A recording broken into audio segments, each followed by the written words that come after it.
नमस्कार दोस्तों। REET level first एवं लेवल सेकंड एग्जाम के लिए आज से हम शुरू कर रहे हैं हिंदी व्याकरण और हिंदी की शिक्षण विधियां। दोस्तों, हिंदी शिक्षण विधियों के हम 500% है वो अलग से देख रहे हैं, जिनके वीडियो आपको प्लेलिस्ट में मिल जाएंगे। आज से हिंदी व्याकरण की हमारी पहली क्लास रहेगी, जिसमें टॉपिक रहेगा भाषा एवं वर्ण विचार। दोस्तों, भाषा एवं वर्ण विचार टॉप 65% लेकर आया हूं और एक एक पर्सन की व्याख्या करके बताऊंगा। और 65% अगर आपने ये हल कर लिए तो कोई सा भी एग्जाम, रीट नहीं, कोई सा भी एग्जाम हो, इनसे बार एग्जाम के अंदर आपको क्वेश्चन नहीं मिलेगा। दोस्तों, हर एक प्रकार का क्वेश्चन मिलेगा जिनसे रिलेटेड एग्जाम में आ सकता है, इसलिए अंत तक मेरे साथ बने रहें। एक बार सभी साथी वीडियो को लाइक, शेयर और जो नए साथी है वो चैनल को जरूर सब्सक्राइब करें। चलते हैं दोस्तों पहले क्वेश्चन की ओर। पहला क्वेश्चन, सरल से सरल। मेरा एक ही मिशन है मित्रों कि हम चलेंगे 0 से, और जिस दिन पूरी व्याकरण पढ़ेंगे उस दिन हम पहुंच जाएंगे 100% पर। इसलिए यह नहीं कि सर सरल क्वेश्चन लेकर आए हो, पहला सरल भी रहेंगे, मध्यम भी रहेंगे और फुल हार्ड क्वेश्चन भी मिलेंगे जिनको आपने आज तक वो क्वेश्चन पढ़े भी नहीं हो। दोस्तों, पहला है, हिंदी वर्णमाला में मूल रूप से कितने स्वर होते हैं? हिंदी वर्णमाला के अंदर मूल रूप से कितने वर्ण होते हैं, कितने स्वर होते हैं? कितने होते हैं मित्रों? 11 स्वर होते हैं। कौन कौन से? ए आ, ई ई, उ ऊ, बाद में क्या आता है? री के अलावा ए आई और ओ औ। ये 11 है जो मूल स्वर माने जाते हैं हिंदी वर्णमाला के अंदर। क्वेश्चन नंबर 2 में चलिए, हिंदी वर्णमाला में मूल रूप से कितने वर्ण होते हैं? वर्ण पूछे हैं कि हिंदी वर्णमाला में कितने वर्ण होते हैं, तो पहले देखिए स्वर कितने होते हैं हमारे। स्वर होते हैं 11। व्यंजन कितने होते हैं? व्यंजन होते हैं हमारे 33। तो कुल कितने हो गए? 44। अब ये क्वेश्चन मैं आपको बता रहा हूं, 44 मूल रूप से वर्ण होते हैं 44। द ऑप्शन सही है। लेकिन नेक्स्ट क्वेश्चन देखो आप, नेक्स्ट क्वेश्चन देखिए आप, हिंदी वर्णमाला में कुल वर्ण होते हैं, यहां पर कभी भी 44 नहीं होंगे। कितने होंगे? 44 तो हमने देख लिए, स्वर और व्यंजन। इनके अलावा मित्रों 4 होते हैं संयुक्ताक्षर। कितने होते हैं? 4 संयुक्ताक्षर। 2 उत्क्षिप्त व्यंजन होते हैं, 2 अयोग्य होते हैं। इनके अलावा 2 अयोग्य होते हैं। अब देखिए 44 4 48 50 52, कुल कितने होते हैं? 52। तो कुल वर्णों की यहां पर बात करें तो आपका 52 होगा। स ऑप्शन सही रहेगा। नेक्स्ट क्वेश्चन में चलिए, वर्ण कितने प्रकार के होते हैं? वर्ण है ये कितने प्रकार के होते हैं मित्रों? 2 प्रकार के होते हैं, एक स्वर और दूसरा व्यंजन। स्वर और व्यंजन 2 प्रकार के वर्ण होते हैं। क्वेश्चन नंबर 5 है, मात्रा काल के आधार पर स्वर के कितने भेद होते हैं? ये अब जो क्वेश्चन आने लगे ना, वो एक से बढ़कर एक क्वेश्चन आपको मिलेंगे। सरल भी आएंगे लेकिन टॉप क्वालिटी के क्वेश्चन अब मिलेंगे। मात्रा काल के आधार पर स्वर कितने प्रकार के होते हैं? बताओ मित्रों। ह्रस्व, दीर्घ व प्लुत। ह्रस्व, दीर्घ व प्लुत। तो कितने प्रकार के हो गए? 3 प्रकार के। कितने प्रकार के हो गए? 3 प्रकार के। ब ऑप्शन सही रहेगा। आगे चलिए क्वेश्चन 6 की ओर। अब हमने देख लिया वहां पर मात्रा काल के आधार पर स्वर। यहां पे है रचना के आधार पर स्वर के कितने भेद होते हैं? रचना के आधार पर, रचना के आधार पर स्वर एक तो होते हैं मूल स्वर और दूसरा होते हैं आपके दीर्घ स्वर। मूल स्वर और दीर्घ। मूल के अंदर ए ई उ और री, ये मूल स्वर के अंदर सम्मिलित किए जाते हैं। तो कितने प्रकार के होते हैं? 2 प्रकार के होते हैं। ऑप्शन ए सही रहेगा। आगे चलिए क्वेश्चन 7 की ओर। स्वर ए में किस स्वर के योग से ए स्वर बनेगा? ए है, इसके अंदर हम क्या मिलाएं कि क्या बन जाए? ए बन जाए। मिलाइए दोस्तों, क्या? ए ई उ री, क्या मिलाएंगे दोस्तों? इंपॉर्टेंट क्वेश्चन है आपके लिए। बताइए इसमें क्या मिलाए? स्वर ए के अंदर हम क्या मिलाए जिससे ए बन जाए? क्या मिलाया जाए इसमें? इसमें मिलाई जाए ई दोस्तों। क्या मिलाया जाए? ई। अब यहां पे मैं एक बार आपको ऑप्शन, यहां पर तो इसका तो बस सही हो गया मित्रों, इसका तो बस सही है, ई मिलाया जाएगा। एक बार देख लें कि एक तो होता है हमारे ए, एक होता है आई, एक होता है ओ, एक होता है औ। इनमें कैसे इनका मिलान होता है वो देखते हैं एक बार। क्योंकि इंपॉर्टेंट क्वेश्चन यहां से भी बनकर आ सकता है। अब देखिए मित्रों, ए या आ के अंदर, ए या आ के अंदर हम ई या ई ये मिलाते हैं तो ए बन जाता है।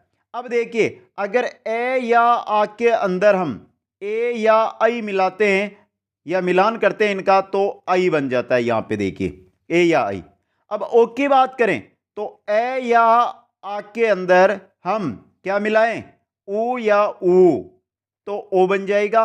और ए या आ के अंदर अगर हम क्या मिला दें, ओ या औ मिला दें तो बन जाएगा औ। ये चारों इंपॉर्टेंट है, ये एक संधि विग्रह मानकर चलो, संधि का क्वेश्चन बन सकता है आपके एग्जाम में। आगे चलिए क्वेश्चन नंबर 8 की ओर। उच्चारण स्थान के आधार पर स्वरों के भेद बताइए। उच्चारण स्थान के आधार पर स्वर के कितने भेद होते हैं? कितने भेद होते हैं? 6 भेद होते हैं स्वर के। अब एक एक बता दूं आपको। पहले देखिए कंठे स्वर। कौन से होते हैं? कंठे स्वर, जिनमें आपका ए और आ आएगा। कंठे के अगर हम आगे चलते हैं तो तालव्य, उच्चारण स्थान के आधार पर देख रहे हैं तालव्य, तालव्य के अंदर ई आएगा। तालव्य से आगे चले तो मूर्धन्य, मूर्धन्य के अंदर कौन कौन से आएगा? री आएगा आपका। मूर्धन्य से हम आगे चलते हैं तो हमारा था ओष्टे, ओष्टे आता है मित्रों। ओष्टे के अंदर कौन कौन से? ऊ और ऊ। ओष्टे से आगे हम चलते हैं तो कंठ तालु, कंठ तालु, कंठ तालु के अंदर आपका आएगा ए और आई। इसके अलावा बचा क्या? कंठोष्ठ। क्या बचा है? कंठोष्ठ बचा है दोस्तों, कंठ और ओष्ठ। इसके अंदर क्या आएगा? ओ और औ, ये दो। ये 6 प्रकार से अगर उच्चारण स्थान के आधार पर हम स्वरों के भेद देखें तो ये 6 होते हैं दोस्तों। आगे चलिए क्वेश्चन नंबर 9 की ओर। किस विकल्प में सभी स्वर वर्ताकार स्वर है? वर्ताकार स्वर कौन से हैं दोस्तों? इंपॉर्टेंट। वर्ताकार स्वरों का उच्चारण करते समय जो हमारी ओष्ठ की आकृति होती है वो गोल हो जाती है, ओष्ठ की होठों की आकृति गोल हो जाती है। तो कौन कौन से हैं जो वर्ताकार है वो आपको यहां पर बताने हैं। देखिए मित्रों, ऊ, ओ, औ, ये देखिए ये द ऑप्शन वाले ये होते हैं मित्रों। ओष्ठ के जो आधार है, ओष्ठ को अगर हम माने आधार, तो उसके आधार पर 2 प्रकार के स्वर होते हैं। एक होते हैं वर्ताकार और दूसरे होते हैं अवर्ताकार। वर्ताकार के अंदर तो ऊ, ओ, औ आगे, बाकी ए, आ, ई, री, ए, आई ये सभी आएंगे अवर्ताकार के अंदर। क्वेश्चन नंबर 10 देखिए, विवर्त स्वर है, इनमें से विवर्त स्वर कौन सा है? तालु के आधार पर स्वर 4 प्रकार के होते हैं। कौन कौन से? सवर्त, अर्धवर्त, अर्धसंवर्त, इसके अलावा विव्रत और अर्धविव्रत, अर्धविव्रत, ये 4 प्रकार के होते हैं।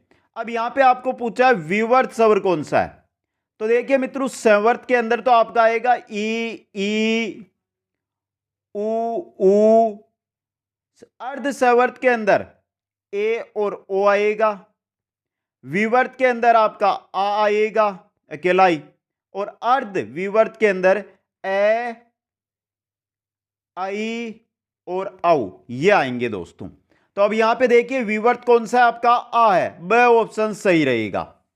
ये किसके आधार पर है? ये तालु के आधार पर 4 प्रकार के होते हैं मित्रों। आगे चलते हैं नेक्स्ट के अंदर। जीवा के आधार पर ए स्वर है। जीवा के आधार पर, जीवा के आधार पर स्वर के 3 भेद होते हैं। एक होता है अग्र स्वर। कौन सा होता है? अग्र स्वर, जिसके अंदर आपकी ई, री, ए और आई है जो सम्मिलित होते हैं। दूसरा होता है मध्य स्वर, जिसके अंदर ए आता है। और तीसरा जो आपका होता है किसके आधार? जीवा के आधार पर, वो होता है पश्च स्वर। उसके अंदर यानी कि जीवा के पश्च भाग से उच्चारित होने वाले, इसके अंदर आपका आ होगा, आ के अलावा ऊ, ओ, औ ये आते हैं इसके अंदर। अब पूछा ए स्वर है तो ए क्या है? मध्य स्वर है। स ऑप्शन क्या रहेगा यहां पे? सही आपका रहने वाला है। आगे चलिए नेक्स्ट क्वेश्चन की ओर। क्वेश्चन नंबर 12 है आपका, अंतस्थ व्यंजन है। अंतस्थ व्यंजन कौन कौन से होते हैं मित्रों? अंतस्थ होते हैं आपके ये, व, रे, ल, ये, रे, व, ल, ये देखिए ये, रे, ल, व, ये अंतस्थ व्यंजन होते हैं। ये होते हैं उष्म व्यंजन दोस्तों। आगे चलिए, उत्क्षिप्त व्यंजन है। यह क्वेश्चन बहुत इंपॉर्टेंट आपके लिए बन सकता है दोस्तों। जिनका उच्चारण एक झटके के साथ किया जाता है उनको उत्क्षिप्त व्यंजन कहा जाता है, और ड और ड होते हैं, ये हड और ड उत्क्षिप्त व्यंजन कहलाते हैं। क्वेश्चन नंबर 14, उष्म व्यंजन। उष्म व्यंजन होते हैं स है, ये क्या होते हैं? उष्म व्यंजन होते हैं। नेक्स्ट है संयुक्त व्यंजन। कौन से होते हैं? जो अंतिम, हम जब वर्णमाला पढ़ते हैं तो उसके अंत में पढ़ते हैं क्षेत्रे गे, ये किस में आते हैं? हमारे संयुक्त व्यंजन में। क्षेत्रे गे श्रय, ये सभी क्या है? संयुक्त व्यंजन आपके। आगे एक एक का निचोड़ पढ़ेंगे हम, इनमें संधि किस प्रकार होती है, किन किन से मिलकर ये बने, आगे क्वेश्चन आ जाएगा। आगे चलिए, संघर्षी व्यंजन है। ऐसे क्वेश्चन जो आपने बहुत कम पढ़े। संघर्षी व्यंजन, जिनका उच्चारण करते समय दो उच्चारण अव्यय इतने अधिक निकट आ जाए कि प्राणवायु घर्षण के साथ बाहर निकले, उनको यानी संघर्ष करती हुई प्राणवायु निकले, उनको कहते हैं संघर्षी। कौन से हैं? श है। इनमें आप एक बार बोलने का प्रयास कीजिए, आपकी जो हवा बाहर निकलेगी मुंह से वो संघर्ष करती हुई निकलेगी। ऑप्शन बस सही रहेगा। आगे चलिए, कैसे लेकर मैं तक के व्यंजनों को क्या कहते हैं?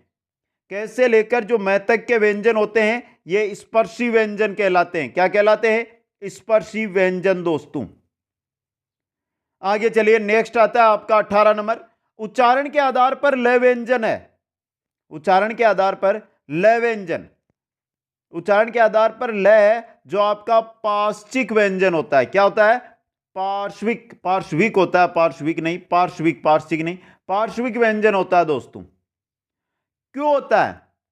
क्योंकि जब इसका उच्चारण किया जाता है तो प्राणवायु है जो जीवा की जो पार्श्व भाग है उससे निकलती है, जीवा के पार्श्व भाग से प्राणवायु निकलती है, इस वजह से लय पार्श्विक व्यंजन है। आगे चलिए, उच्चारण के आधार पर यह वह, यह और वह, ये व्यंजन कैसे है मित्रों?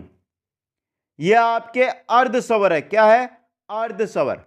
यह वह, जो यह और वह व्यंजन है, यह अर्ध स्वर है।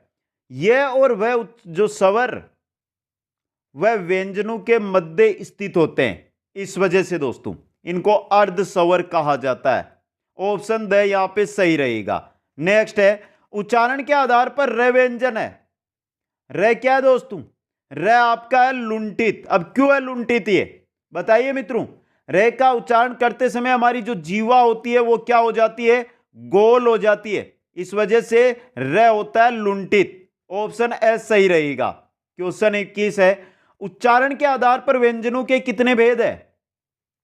उच्चारण के आधार पर व्यंजनों के कितने भेद होते हैं? 8 भेद होते हैं। स ऑप्शन सही रहेगा। आगे आ जाएगा एक एक का प्रकार।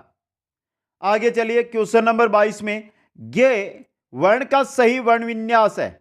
जय जो वर्ण दिया आपको यहां पे, इसका सही वर्ण विन्यास, जय ये किससे बनकर मिला है? जो जय मिला है आपको, ये किससे मिला है? जय, जय के साथ ये और ए, इन तीनों से मिलकर बना है, तो ऑप्शन दे दे कि आपका सही रहेगा।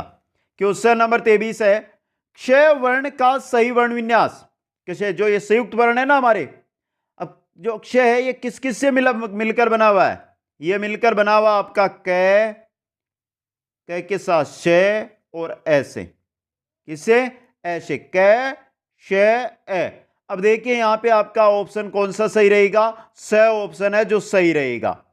क्वेश्चन नंबर 24 है, अनुस्वार व विसर्ग किस वर्ण भेद में आते हैं? आयोग, अर्धस्वर, उत्क्षिप्त या पार्श्विक। पूछा है अनुस्वार होता है जो आपका, अनुस्वार और जो आपका विसर्ग होता है ये किसके अंतर्गत आते हैं मित्रों? ये किस में आते हैं? अयोगवा में आते हैं। किसके आते हैं ये? अयोगवा वर्ण के अंदर। क्वेश्चन नंबर 25 देखिए, जिन वर्णों के उच्चारण में प्राणवायु मुख व नाक दोनों से बाहर निकलती है उन वर्णों को क्या कहते हैं? नाक से की भी बाहर निकले और मुख से भी बाहर निकले, उनको कहते हैं अनुनासिक। क्या कहते हैं? अनुनासिक वर्ण कहा जाता है। ऑप्शन ए यहां पे सही आपका रहेगा दोस्तों। अब यहां पर क्वेश्चन और बन जाते हैं दोस्तों। यहां पर हमने नाक और मुख दोनों से प्राणवायु निकाल दी। अब बताइए, प्राणवायु केवल मुख से बाहर निकले उनको क्या कहा जाता है? उनको अनुनासिक कहा जाता है। समझे मित्रों? और जिन वर्णों में जो प्राणवायु है वो केवल नाक से निकले उनको नासिकीय वर्ण कहा जाता है। क्या कहते हैं? नासिकीय वर्ण दोस्तों। आगे चलिए क्वेश्चन नंबर 26, एगोस वर्ण है मित्रों, एगोस वर्ण कौन सा है वो बताइए। स्वर तंत्रियों के कंपन के आधार पर वर्णों के दो भेद होते हैं, एक होता है आपका एगोस और दूसरा होता है सगोस। कौन सा? सगोस। अब आपको यहां पे बताना क्या है मित्रों, इनमें से अब बताइए सगोस के अंदर और एगोस, सगोस के अंदर जो हमारा व्यंजन होता है उसका पहला, दूसरा और से ये सम्मिलित है, और सगोस के अंदर, सगोस में तीसरा, चौथा, पांचवा, हर वर्ग का तीसरा, चौथा, पांचवा वर्ण, इसके साथ जो हमारे अंतस्थ है यह वह रेल है, यह वह रेल है, इसके अलावा क्या बचा मित्रों? है बचा और स्वर, ये आते सगोस में। अब पूछा एगोस वर्ण कौन सा है? एगोस पहला, दूसरा, पहला, दूसरा, पहला, दूसरा, आपका देखिए ये पहला वर्ण है, तो स ऑप्शन सही हो गया। आगे चलिए नेक्स्ट है अल्प वर्ण, अल्प प्राण वर्ण है। अल्प प्राण, प्राणवायु की मात्रा के आधार पर वर्णों के दो भेद बताए गए हैं, जिनमें पहला है आपका अल्प प्राण और दूसरा क्या बताया गया है? महाप्राण। अल्प प्राण और महाप्राण। अब इनमें कौन कौन से सम्मिलित है बताइए मित्रों। बात अल्प प्राण की करते हैं मित्रों, तो इसके अंदर वर्ग का पहला, तीसरा, पांचवा वर्ण, इसके अलावा मित्रों अंतस्थ व्यंजन होते हैं ना हमारे, जो कौन से? अंतस्थ व्यंजन। अंतस्थ व्यंजन ये वे रे ल, ये वे रे ल, ये सम्मिलित है मित्रों। अब महाप्राण की अगर हम बात करें तो महाप्राण के अंदर दूसरा और चौथा वर्ण, इसके अलावा क्या बचा है मित्रों? ऊष्म व्यंजन श और है, यह सम्मिलित है। अब अल्प प्राण आपको देखना है पहला, तीसरा, पांचवा, पहला, दूसरा है, ये तो यही दूसरा है, ये पहला है, तो स ऑप्शन क्या हो गया आपका? सही हो गया यहां पे। आगे चलिए क्वेश्चन 28 में, वर्णमाला में कुल कितने वर्ण घोष वर्ण माने जाते हैं? कितने वर्ण है जो घोष वर्ण माने जाते हैं मित्रों? घोष वर्ण माने जाते हैं 31 की। कौन कौन से? 20 तो आपके व्यंजन है, 20 तो आपके व्यंजन और 11 स्वर, कितने हो गए? 31, और इनको माना जाता है घोष वर्ण दोस्तों। आगे चलिए क्वेश्चन नंबर 29 है, विकसित व्यंजन है। विकसित व्यंजन इनमें से कौन सा है मित्रों? विकसित व्यंजन कहते हैं आपके हड़े और डे को। ये देखिए ये विकसित व्यंजन है, स ऑप्शन सही रहेगा। क्वेश्चन नंबर 30 है, किस विकल्प में सभी आगत वर्ण है? आगत वर्ण यानी अरबी फारसी ध्वनियां हैं जो हमारे यहां पर, या अंग्रेजी की हो जो यहां पर आई हो और हमारी हिंदी में मिल गई हो, उनको आगत वर्ण कहा जाता है। और इनके अंदर अरबी फारसी ध्वनियों की बात करें तो हमारा क है, ख है, ग है, ज है, फ है, ये आगत वर्ण के अंदर है। अंग्रेजी से हमारा ओ आया हुआ है। अब देख लीजिए ये किसमें? क, ख, ग, ज, फ। ये देखिए स ऑप्शन, ये आगत वर्ण है सभी के सभी, ऑप्शन स सही रहेगा। क्वेश्चन नंबर 31 है, कौन सा विकल्प गलत है? अब बताना है गलत विकल्प कौन सा है। अब देखिए मित्रों यहां पे सीधा आप इसी पे चलाए जाए, स पर। द्वितत्व व्यंजन है, ये संयुक्त व्यंजन है मित्रों। क्षेत्र गे श्र, ये क्या है? संयुक्त व्यंजन है, तो ये क्या आपका गलत है, तो स ऑप्शन सही रहेगा। क्वेश्चन नंबर 32 है, तालव्य ध्वनि है। तालव्य ध्वनि, इनमें से तालव्य ध्वनि कौन सी है दोस्तों? बताइए। तालव्य ध्वनि जहां से तालु का प्रयोग करती हुई, जहां हमारी जीवा तालु को स्पर्श करे, किसमें करती है? स के अंदर, ये तालव्य है दोस्तों। अब आपका यहां से क्वेश्चन बन जाता है कि सर ये स क्या है? ये आपका दंते। बात करें इस स की तो ये क्या है आपका? ये मुर्दा है। क्या है? मुर्दा। इसके साथ रे भी मुर्दा है। आगे चलिए नेक्स्ट क्वेश्चन में, किस व्यंजन के उच्चारण में जीवा तालु से नहीं टकराती है? ये च स ग, किसमें? ग के उच्चारण में जो हमारी जीवा होती है वो तालु से नहीं टकराती है मित्रों, तो ऑप्शन आपका 10 सही रहेगा यहां पे। नेक्स्ट क्वेश्चन है क्वेश्चन नंबर 34, निम्न में से कंठ तालव्य ध्वनि है। कंठ व तालव्य कौन सी है? आई ओ आ ई, कौन सी है मित्रों इनमें से? इनमें से आपकी जो आई है, ये कंठ तालव्य ध्वनि है, कंठ और तालु से ए और आई, ये दोनों के दोनों। अब बात करते हैं यहां पर ओ क्या है, फिर ओ की ध्वनि क्या है, कंठोष्ठ। ओ की ध्वनि क्या है, कंठोष्ठ है मित्रों, कंठोष्ठ। इंपॉर्टेंट क्वेश्चन है ये आपके लिए। आ की ध्वनि क्या है इसके साथ, आ की ध्वनि होती है कंठ, क्या होती है, कंठ। और ई की क्या होती है, तालु होती है, तालु। आगे चलिए नेक्स्ट में, उ का उच्चारण स्थान है, क्या है ऊ का उच्चारण स्थान क्या होता है मित्रों, ओष्ठ होता है। ऊ का उच्चारण स्थान क्या होता है, ओष्ठ होता है। नेक्स्ट में चलिए, स्पर्शी व्यंजनों को उच्चारण स्थान के आधार पर कितने भागों में बांटा गया है। जो स्पर्शी व्यंजन होते हैं उनको उच्चारण स्थान के आधार पर 5 भागों में बांटा गया है। कौन कौन से हैं, पहला है आपका कंटे, दूसरा है तालव्य, तीसरा है आपका मूर्धन्य, कौन सा है, मूर्धन्य, चौथा है आपका दंते, कौन सा, दंते, और पांचवा है आपका ओष्टे। 5 प्रकार से स्पर्शी व्यंजनों को बांटा गया है। आगे चलिए क्वेश्चन 37 में, अर्ध स्वर व का उच्चारण स्थान। अब पूछा है व का उच्चारण स्थान क्या होता है, अर्ध स्वर क्यों कहा जाता है, क्योंकि स्वर और व्यंजन के मध्य इनको माना जाता है। और व का उच्चारण स्थान एग्जाम की दृष्टि से भी इंपॉर्टेंट रहता है, दंतोष्ठ होता है इसका, दंत व ओष्ठ। ऑप्शन से यहां पे सही रहेगा। क्वेश्चन नंबर 38 है, कौन सा विकल्प संगत नहीं है, बताइए मित्रों यहां पे संगत कौन सा नहीं है। पहला है तालव्य ई यस है, यह तो सही है। मूर्धन्य री रस है, यह भी है। दंते ल और स सही है। कंठे ए अंग हड़े हणे न में, ये दंते नहीं है मित्रों।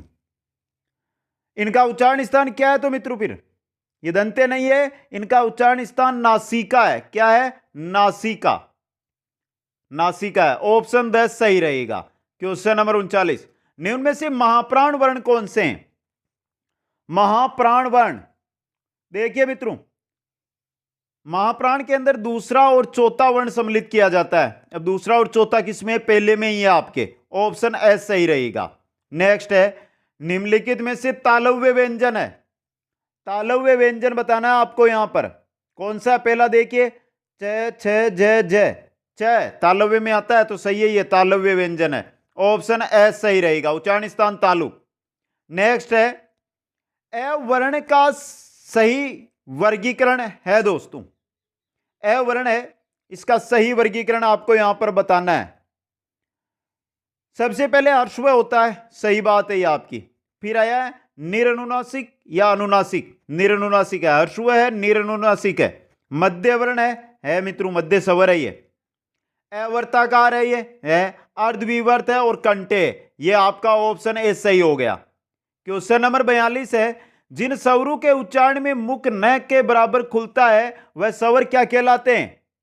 मुख बिल्कुल कम खुले उन स्वरों को संवर्त कहा जाता है। ऑप्शन ए सही रहेगा। क्वेश्चन नंबर 43 है, निम्न में से संवर्त स्वर बताइए कौन सा है। इनमें से संवर्त स्वर कौन सा आपको बताना है। ए आ ई ओ, कौन सा है, ई इनमें से संवर्त स्वर है। क्वेश्चन नंबर 44 है, व्यंजन वर्गीकरण की दृष्टि से ल व्यंजन को किस वर्ण भेद में रखा जाएगा। ल वर्ण को हम किस में रखेंगे मित्रों, बात यहां पर ल की हो रही है, किस में रखेंगे, वत्सर में, वत्सरय में, वत्सर में। ऑप्शन 10 सही रहेगा, ल र ज स न इनको रखा जाता है इसमें। क्वेश्चन नंबर 45, र व्यंजन की सही संज्ञा क्या है। र व्यंजन की सही संज्ञा क्या है मित्रों, स्पर्शी है ये। र व्यंजन क्या है, स्पर्शी है। स्वर तंत्रियों में कंपन होने से र को प्रकंपित व्यंजन भी कहा जाता है। क्या कहा जाता है, प्रकंपित। तो स्पर्शी तो है, नहीं है स्पर्शी, क्या स्पर्शी है, नहीं, प्रकंपित होता है ये। क्या होता है, र व्यंजन प्रकंपित होता है। स्वर तंत्रियों में जब कंपन होता है तो उसमें र का भी है जो क्या होता है, उसमें कंपन होता है, इस वजह से इसको प्रकंपित व्यंजन कहा जाता है। आगे चलिए, कौन सा विकल्प गलत है, गलत विकल्प बताना है। स उष्म, उष्मीय है और मूर्धन्य, पहला तो सही है। स उष्म और दंते, ये भी सही है। स उष्म और ओष्टे, ओष्टे नहीं है, तालव्य है मित्रों, ये क्या है, तालव्य है। तो आपका यहां पे स ऑप्शन सही रहेगा। क्वेश्चन नंबर 47 है, किस शब्द में अनुस्वार का प्रयोग हुआ है? यहां पे पूछा गया अनुस्वार का प्रयोग किसके अंदर होता है? सिर्फ और सिर्फ गंगा के अंदर अनुस्वार का प्रयोग हुआ है। बाकी के अंदर आप देखिए चंद्र बिंदु लगा हुआ है, अनुस्वार नहीं है। गंगा में ही अनुस्वार का प्रयोग हुआ है। आगे चलिए, श्रेय वर्ण का सही विश्लेषण बताइए। यह इंपॉर्टेंट है आपके लिए। क्या होगा? तालव्य से होता है ना हमारा, तालव्य से, इसके साथ र जुड़ता है इसमें, श्रेय। तो आपका ऑप्शन ए सही रहेगा। क्वेश्चन नंबर 49, श्री वर्ण का सही विश्लेषण है, यह बताइए मित्रों, इंपॉर्टेंट आपके लिए। श्री जो वर्ण है इसका सही विश्लेषण आपको यहां पर करना है। यहां पर तालव्य से के साथ री लगी हुई है, तालव्य से के साथ री, तो ऑप्शन बी सही रहेगा। क्वेश्चन नंबर 50 है, त्रे वर्ण का सही विश्लेषण है, बताइए मित्रों। त्रे का आधा तय और साथ में र, आधा तय और र। अब यहां पे र भी पूरा है मित्रों, आधा नहीं है। तय आधा है, र पूरा का पूरा है। त्रे ऑप्शन देखिए आपका सही रहेगा। क्वेश्चन नंबर है 51, ये देखिए, दद वर्ण का सही विश्लेषण कीजिए। दद वर्ण का सही विश्लेषण क्या होगा? इसके अंदर जो द है ना, ये द तो आधा है, जबकि ये द पूरा है इसके अंदर। यहां पर ऑप्शन देखिए कौन सा सही है आपका? ऑप्शन ए सही है। आगे चलिए 52 नंबर में, किस शब्द में रेप वर्ण है? यहां पे पूछा आपको किस शब्द में रेप, रेप का अर्थ क्या होता है? स्वर रहित र, स्वर रहित र, यह इंपॉर्टेंट है। स्वर रहित र, उसी को रेप वर्ण कहा जाता है। रा से टर, यहां पे अगर हम देखें तो लास्ट में र आ रहा है, लेकिन र के साथ ए जुड़ा हुआ है। पहले वाले में आ जुड़ा हुआ है।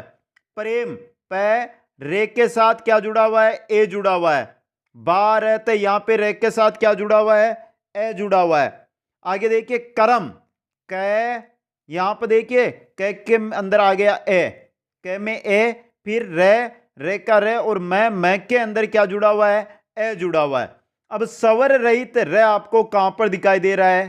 कर्म में, क्योंकि कर्म में जो र है ये आधा है, इसके साथ स्वर का प्रयोग नहीं हो रहा है, मतलब कर्म है जो आपका रेप वर्ण है। आगे चलिए, कर्तव्य का सही वर्ण विन्यास होगा, यह बहुत अच्छा क्वेश्चन है आपके लिए। कर्तव्य का सही वर्ण विन्यास देखिए, क में से हमने ए निकाल लिया, फिर हमारे क्या आता है आगे? क रे का ये रेप वर्ण है, ये आगे आ गया तय, ये भी आधा, तय में से हमने एक को क्या कर लिया? निकाल लिया। फिर क्या करता है? वह का क्या आधा है, वह भी, वह के बाद में क्या है? ये, और ये में से हमने ए निकाल लिया, ये देखिए, और ये है आपके स ऑप्शन में। नेक्स्ट क्वेश्चन है, कि शब्द में तांडन जात, ये बताइए, उत्सित वर्ण का प्रयोग हुआ है।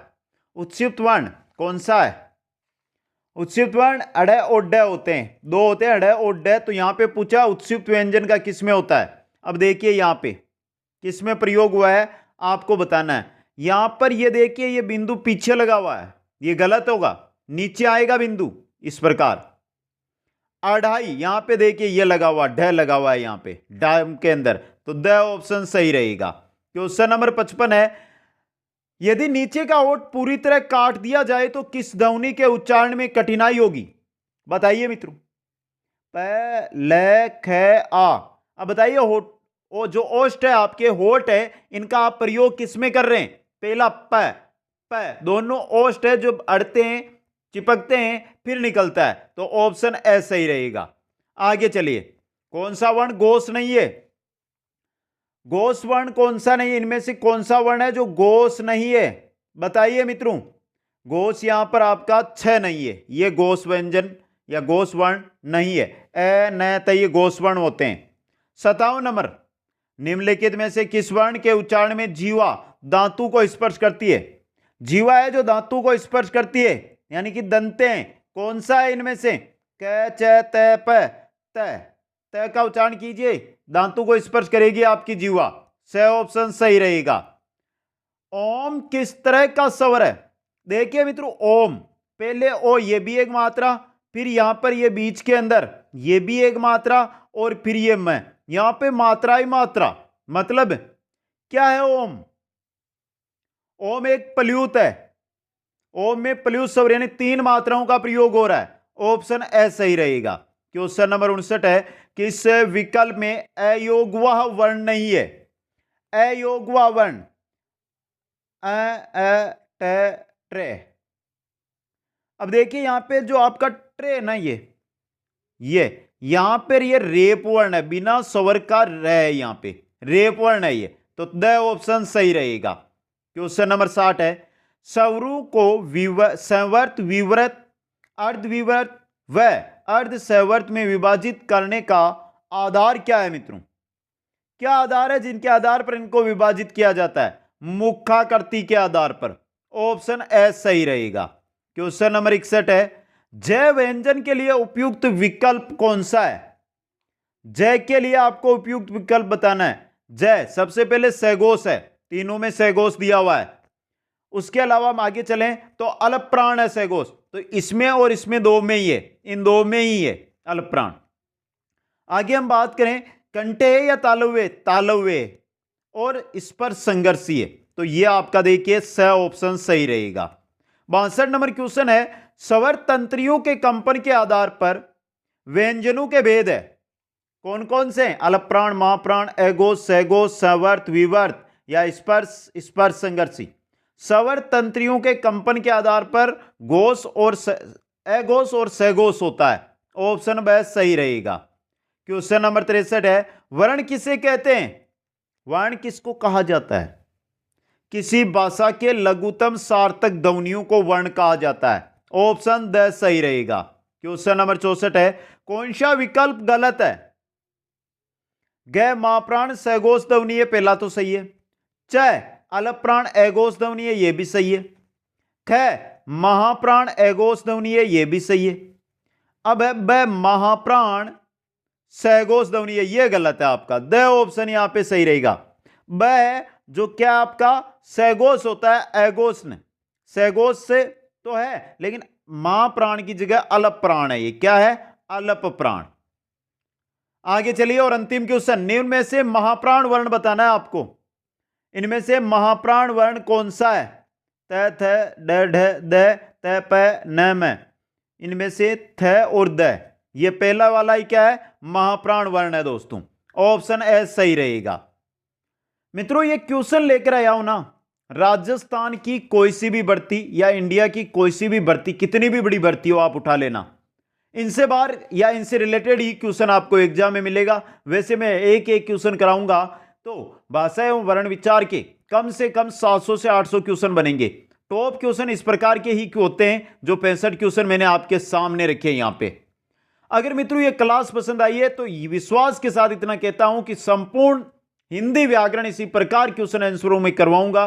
बस आपका इतना सारा चाहता हूं कि हर एक मित्र है जो यहां पे जुड़ा है वो 5 मित्रों के पास इसको शेयर करें और उनको भी बोले कि वो भी 5 को पास शेयर करें, जिससे आगे से आगे हमारे साथ है जो अच्छी टीम हमारी बन सके। दोस्तों आप सभी को बहुत बहुत धन्यवाद। जय हिंद, जय भारत।